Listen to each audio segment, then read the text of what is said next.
পিকনিকে গিয়ে কেমন আনন্দ হলো আর সেখানে গিয়ে কি করলাম সেই সব কিছুই থাকছে আজকের ভিডিওতে।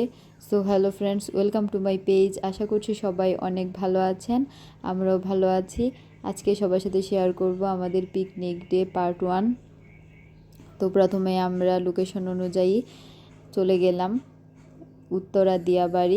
একদম খোলামেলা পরিবেশ। এই যে ভাইয়া আর তার ওয়াইফ পিছনে আছে এবং আমি, আমার হাজব্যান্ড আর আমার বাচ্চা আর ভাইয়ের একটি মেয়ে আছে। প্রথমেই আমরা সুন্দর একটি জায়গা খুঁজে বের করলাম যেখান থেকে আশেপাশে সব কিছুই সুন্দরভাবে দেখা যাচ্ছে। এমন খোলামেলা পরিবেশ পেয়ে বাচ্চারা তো খুবই খুশিতে তো আমার ছেলেটা একদম শুয়ে গেল, এতটাই দুষ্টামি। নদীর পাশের এই দৃশ্যটা দেখতে কিন্তু অনেক সুন্দর লাগতেছিল। আর যেহেতু সকালবেলা কেউ নাস্তা করে আসে নাই আর আজকে সবার প্ল্যান এখানে বসে খাওয়া দাওয়া করবে, তো আমরা প্রথমেই নাস্তা করে নিলাম। নাস্তাগুলো হচ্ছে দোকান থেকে কেনা। আর দুপুরবেলা যে আমরা মেন ডিশ যেটা খাবো সেটা হচ্ছে আমরা বাসা থেকে রান্না করে নিয়ে আসছি, ভাবিও নিয়ে আসছে, আমিও নিয়ে আসছি। তো একটু পরে খাবো দুপুরের দিকে। আর এখন আমরা নাস্তা শেষ করে একটু আশেপাশে ঘুরে দেখব। ভাবি কিন্তু খুবই খুশি আর আমিও খুবই খুশি। তো আমরা ঘুরতে ঘুরতে এখানে আসলাম। ওরা এখানে একটি প্রোগ্রাম করতেছে, সম্ভবত বিটিভিতে দেখাবে। এই তো প্রত্যেকের নাচই কিন্তু খুব সুন্দর ছিল, কারণ যেহেতু প্রফেশনাল সুন্দর তো হবেই। আর পাশ থেকে ওরা ভিডিও করতেছিল আর আমি একটু ভিডিও করে নিলাম। শঙ্করকে বললাম একটু তাকাও, সে তাকাবে না। ওই তো তাদের পরে ওরা পারফর্ম করবে, ওরা রেডি হয়ে নিচ্ছে। তারপরেই তো ভাই আর ভাবি এখানে কিছু ছবি উঠায় নিল। এই দিক দিয়ে মেট্রো রেল যাই একটু পরপরই যাচ্ছিল। তো এই যে এইখানে আমিও কিছু ফটোগ্রাফি করে নিলাম, অনেক সুন্দর। তখন প্রায় 12:30 মতন বাজে দুপুরের দিকে। ওই দিন অনেক রোদও ছিল, এই জন্য এত সুন্দর লাগতেছে। শীতের দিন আসলে রোদ থাকলেই ভালো লাগে। এই যে তারপর এখানে সাইমন ভাই আসছে, ওনার ওয়াইফ আসতে পারে নাই কারণ ওনার আরেক জায়গায় প্রোগ্রাম ছিল। ওই ভাবিকে অনেক মিস করতেছি, উনি থাকলে আরও অনেক মজা হতো। তো যাই হোক, অল্প কিছুক্ষণের মধ্যে এখানে অনেক লোক হয়ে গিয়েছিল, প্রত্যেকেরই কোনো না কোনো কাজ ছিল। যেমন আমরা আসছি পিকনিক করতে, আর কয়েকটা গ্রুপ আসছে নাচের পারফরমেন্স করতে বিটিভি থেকে, এই যে বসন্ত উৎসবের সময় দেখাবে।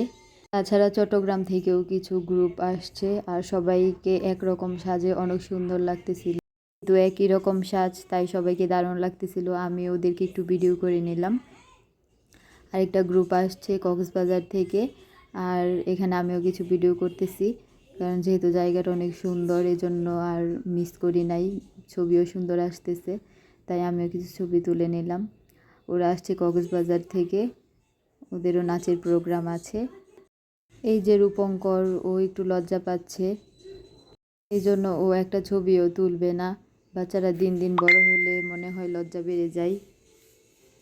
এই গাছগুলা মনে হয় ছবি ওঠানোর জন্যই রাখা হয়েছে। আর এই যে ছোট ছোট বোনেরা, ওরা একই রকম সেজেছে গ্রামীণ ভিডিও তৈরি করার জন্য। ওদেরকে কিন্তু সত্যি সুন্দর লাগতেছে। থেকে আমি একটু কলসিটা নিয়ে দেখলাম এটা কিসের কলসি ছিল। তারপরে এই যে এখানে গরুও রাখা আছে আবার। বেশ অনেকক্ষণ ঘোরাঘুরি করার পরে এখন আমরা দুপুরবেলা খাওয়া দাওয়া করে নিব। আর আজকে আমাদের মেনু ছিল বোনা খিচুড়ি, চিকেন কষা আর হচ্ছে বাদামের ভর্তা। খিচুড়িটা আর বাদামের ভর্তাটা আমি করেছি, আর চিকেন করেছে হচ্ছে ভাবি। সবগুলো রান্নাই দারুণ হয়েছে। সকালবেলা আমরা এগুলো রান্না করেছি, এখানে নিয়ে আসবো তাই। এখন সবার খাওয়া দাওয়া চলছে। আর একটা কথা বলে রাখি, যারা যারা এখনও আমার পেজটাতে ফলো দাও নাই তারা আমার পেজটাতে ফলো দিয়ে দিও, আর যারা ফলো দিয়েছো তাদেরকে তো অনেক ধন্যবাদ। আর এরকম আরও সুন্দর সুন্দর ভিডিও দেখতে আমার পেজে লাইক দিয়ে রাখো। এই শীতের সিজনে কারা কারা পিকনিক করেছো আর কারা কারা পিকনিক করো নাই সবাই কমেন্টস করে বলো। খাওয়া দাওয়া শেষ হলে আমরা আরেক জায়গায় যাব, ওইখানে বুট রাইডিং করে। বুটে চড়েও আমরা অনেক আনন্দ করেছি, ওইটা নেক্সট পার্টে দেখাবো। আর এই যে আমরা যে কাগজগুলো ইউজ করেছি এটা সবগুলো আমার হাজব্যান্ড পুড়িয়ে দিয়েছে। আমরা এখন চলে যাচ্ছি, আর যাওয়ার পথে দেখলাম একটা সূর্যমুখী ফুলের বাগান। আমাদের হাতে সময় কম থাকার কারণে আর এখানে যাওয়া হয় নাই। এতক্ষণ পর্যন্ত ধৈর্য নিয়ে ভিডিওটা দেখার জন্য সবাইকে অনেক অনেক ধন্যবাদ। আজকের ভিডিওটা কেমন হয়েছে সবাই বলে যাবে। পরবর্তী ভিডিও দেখার জন্য সবাইকে আমন্ত্রণ জানাচ্ছি। ধন্যবাদ সবাইকে, সবার জন্য অনেক অনেক শুভকামনা। Bye bye.